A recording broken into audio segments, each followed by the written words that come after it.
উত্তর পশ্চিম উত্তরপ্রদেশের ওপর সক্রিয় ঘূর্ণাবর্ত। পাকিস্তান সংলগ্ন এলাকায় রয়েছে আরও একটি ঘূর্ণাবর্ত। পশ্চিমী ঝঞ্ঝা ঢুকছে জম্মু কাশ্মীর, লাদাখ সহ সংলগ্ন উত্তর পশ্চিম ভারতের পার্বত্য এলাকায়। পূর্ব উত্তরপ্রদেশ থেকে উত্তর পূর্ব আসাম পর্যন্ত অক্ষরেখা। এটি বিহার, উত্তরবঙ্গ, সিকিম ও আসামের অংশ দিয়ে বিস্তৃত রয়েছে। আরও একটি উত্তর দক্ষিণ অক্ষরেখা রয়েছে সমুদ্রপৃষ্ঠ থেকে 1.5 কিলোমিটার উপরে। দক্ষিণবঙ্গে আর্দ্রতাজনিত অস্বস্তি চরমে। হট এবং হিউমিড পরিস্থিতি কলকাতা সহ উপকূল ও উপকূল সংলগ্ন জেলাগুলিতে। স্থানীয়ভাবে বজ্রবিদ্যুৎ সহ হালকা থেকে মাঝারি বৃষ্টির সম্ভাবনা রয়েছে। বৃষ্টির সম্ভাবনা কিন্তু কমবে দক্ষিণবঙ্গে। আগামী কয়েকদিন তাপমাত্রা বাড়বে। পশ্চিম ও উত্তর পশ্চিমে গরমের যে দাপট, সেই দাপট বাড়বে, যার জন্য তাপমাত্রাও বাড়বে। 2 থেকে 4 ডিগ্রি সেলসিয়াস পর্যন্ত তাপমাত্রা বাড়বে। কলকাতা সহ 8 জেলায় হট এবং হিউমিড ওয়েদার থাকবে। কলকাতা, হাওড়া, হুগলি, উত্তর ও দক্ষিণ 24 পরগনা, পূর্ব ও পশ্চিম মেদিনীপুর এবং ঝাড়গ্রামে গরম এবং অস্বস্তিকর আবহাওয়া থাকবে। বুধবার আবহাওয়া একই রকম থাকবে। বেলা বাড়লে অস্বস্তি আরও বাড়বে। বৃহস্পতিবার বজ্রবিদ্যুৎ সহ বৃষ্টি, সঙ্গে দমকা ঝোড়ো হাওয়াও বইতে পারে। সেক্ষেত্রে 30 থেকে 50 কিলোমিটার গতিবেগে দমকা ঝোড়ো হাওয়া বইতে পারে।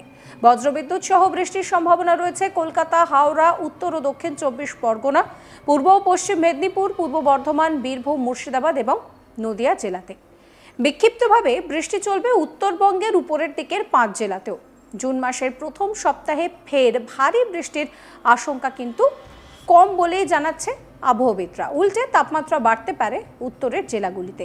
জলপাইগুড়ি, আলিপুরদুয়ারে সেখানে বৃষ্টির সম্ভাবনাটা একটু বেশি। এছাড়াও বজ্রবিদ্যুৎ সহ বৃষ্টির সম্ভাবনা কিন্তু দার্জিলিং, কালিম্পং, জলপাইগুড়ি, কোচবিহার, আলিপুরদুয়ার এই জায়গাতেও রয়েছে। বজ্রবিদ্যুৎ সহ বৃষ্টির সঙ্গে 30 থেকে 40 কিলোমিটার গতিবেগে দমকা ঝোড়ো হাওয়া বইবে। বজ্রবিদ্যুৎ সহ বিক্ষিপ্তভাবে বৃষ্টির সম্ভাবনা রয়েছে মালদা এবং উত্তর দক্ষিণ দিনাজপুরেও।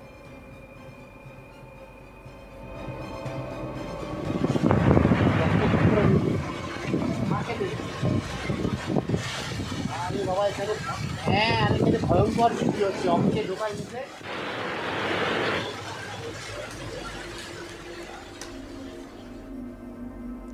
আপনাদেরকে শোনাবো আবহবিদ হাবিবুর রহমান বিশ্বাস ঠিক কি বলছেন।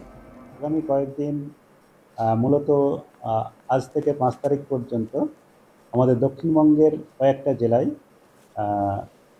আমাদের গরম এবং আর্দ্র এবং তাপপ্রবাহ 1-2 জায়গায়ও হতে পারে, মূলত দক্ষিণ 24 পরগনা এবং পশ্চিম মেদিনীপুর জেলায়।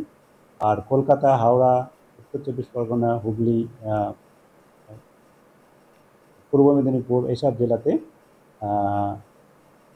আর্দ্র এবং শুষ্ক, আর্দ্র এবং গরম হাওয়া থাকার সম্ভাবনা রয়েছে। আর বাকি জেলাতে মানে আমাদের পশ্চিমবঙ্গের মূলত উত্তরবঙ্গের বেশিরভাগ জেলাতে আর দক্ষিণবঙ্গের কয়েকটা জেলায় এই 3 থেকে 5 তারিখের মধ্যে ঝোড়ো বাতাস সহ বজ্রবিদ্যুৎ এবং বৃষ্টিপাতের সম্ভাবনা রয়েছে হালকা থেকে মাঝারি। এইসব জেলাগুলো উত্তরবঙ্গের সমস্ত জেলাতেই রয়েছে। আর 24 ঘন্টাতে তেমন সম্ভাবনা দক্ষিণবঙ্গে নেই, কিন্তু উত্তরবঙ্গের সমস্ত জেলাতেই রয়েছে। আর দক্ষিণবঙ্গে মূলত মুর্শিদাবাদ, বীরভূম, নদিয়া এবং উত্তর ও দক্ষিণ 24 পরগনার 1-2 জায়গায় সম্ভাবনা রয়েছে। বাকি জেলাতেও 1-2 জায়গায় হতে পারে। এটা মূলত আমাদের বিক্ষিপ্তভাবে 1-2 জায়গা করেই হবে দক্ষিণবঙ্গে। বেশিরভাগ জায়গাতেই শুষ্ক আবহাওয়া থাকার সম্ভাবনা থাকছে। কিন্তু আগামীকাল 4 আর 5 তারিখে এটা কিছুটা দক্ষিণবঙ্গেও বাড়বে। যেটা 1-2 জায়গায় হওয়ার সম্ভাবনা ছিল, সেটা কিছু কিছু জায়গায় হওয়ার সম্ভাবনা থাকবে। মূলত আমাদের বীরভূম, মুর্শিদাবাদ, নদিয়া, উত্তর 24 পরগনা, দক্ষিণ 24 পরগনা, পূর্ব বর্ধমান, পশ্চিম বর্ধমান এইসব জেলাতে বেশি সম্ভাবনা রয়েছে। বাকি জেলাতেও সম্ভাবনা রয়েছে। আর যেটা আমি বললাম যে তাপপ্রবাহ এবং গরম এবং আর্দ্র আবহাওয়া থাকার সম্ভাবনা, সেটা আমাদের মূলত দক্ষিণবঙ্গের উপকূল ভাগের জেলাগুলোতে, যেমন উত্তর দক্ষিণ 24 পরগনা, কলকাতা, পূর্ব পশ্চিম মেদিনীপুর, ঝাড়গ্রাম এইসব জেলাতেই থাকার সম্ভাবনা থাকছে।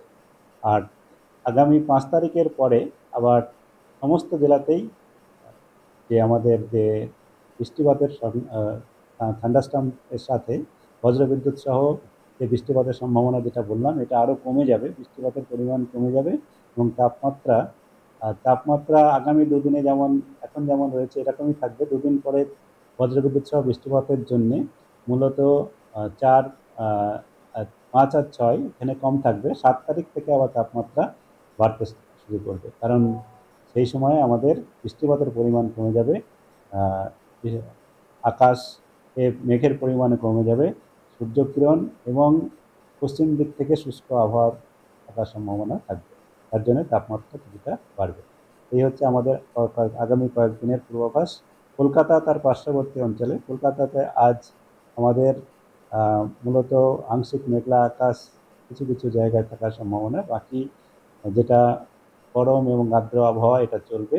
আর আজকে সর্বোচ্চ তাপমাত্রা 38-এর কাছাকাছি থাকার সম্ভাবনা থাকছে, সর্বনিম্ন তাপমাত্রা 29 ডিগ্রির কাছাকাছি থাকার সম্ভাবনা রয়েছে। আগামীকালও এরকমই থাকার সম্ভাবনা, তবে আগামীকাল সন্ধ্যার দিকে বজ্রগর্ভ মেঘ সঞ্চারের সম্ভাবনা রয়েছে। আপাতত বর্ষা আসার সম্ভাবনা নেই দক্ষিণবঙ্গে। পশ্চিম ও উত্তর পশ্চিমে গরম হাওয়ায় থমকে দক্ষিণ পশ্চিম মৌসুমী বায়ু। নির্ধারিত সময়ে 10ই জুন পার হয়েই বঙ্গের দক্ষিণ ভাগে আসবে বর্ষা, সেই ইঙ্গিতে দিচ্ছে আবহাওয়া দপ্তর। 12ই জুন দক্ষিণবঙ্গে বর্ষা আসতে পারে বলে অনুমান আবহবিদদের। হাবিবুর রহমান বিশেষ এই নিয়ে আরো কি বললেন শোনাবো। মনসুনের এখন আমাদের যে মৌসুমী বায়ু যতটা এসছে, এটা আমাদের উত্তরবঙ্গের বেশিরভাগটাই কভার করে গেছে, আর বঙ্গোপসাগরের বেশিরভাগ অঞ্চলেই কভার করে গেছে। আমাদের দক্ষিণবঙ্গের এখনো পর্যন্ত আমরা কোনো সম্ভাবনা বলিনি। আর আগামী কয়েকদিনের আবহাওয়াতে আমি বললাম, এর সঙ্গে কোনো মনসুনের আমাদের আগে যা কতটা অগ্রসর হবে বা কী হবে বা অগ্রসর হওয়ার কোনো সম্ভাবনা বলা হয়নি। সিকিমে তো আমাদের ওখানে ওয়েদার অফিস রয়েছে, তবে সিকিমে আমাদের এখানে আমাদের যেটা আঞ্চলিক অফিস সেখান থেকে যেটা আছে, সিকিমে বৃষ্টিপাত হচ্ছে এবং আগামী এই যে বৃষ্টিপাতের আমি বললাম 4 আর 5 এই দুদিন, এটা বৃষ্টিপাতটা হচ্ছে আমাদের একটা পশ্চিমী ঝঞ্ঝা উপর দিয়ে যাচ্ছে, তার প্রভাবে।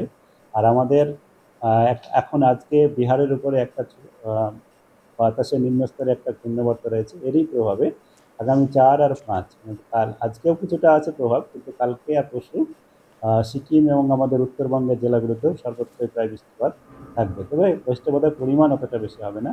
তবে গত কয়েকদিনে আমাদের উত্তরবঙ্গ এবং সিকিম দুটো জায়গাতেই বৃষ্টিপাত হয়েছে। ওটা মূলত যেটা আমাদের মঙ্গন জেলা, যেটা উত্তর সিকিমের, যেটা আপনারা মঙ্গন জেলাতে উত্তর সিকিম পরে, এখানেও বৃষ্টিপাত হয়েছে।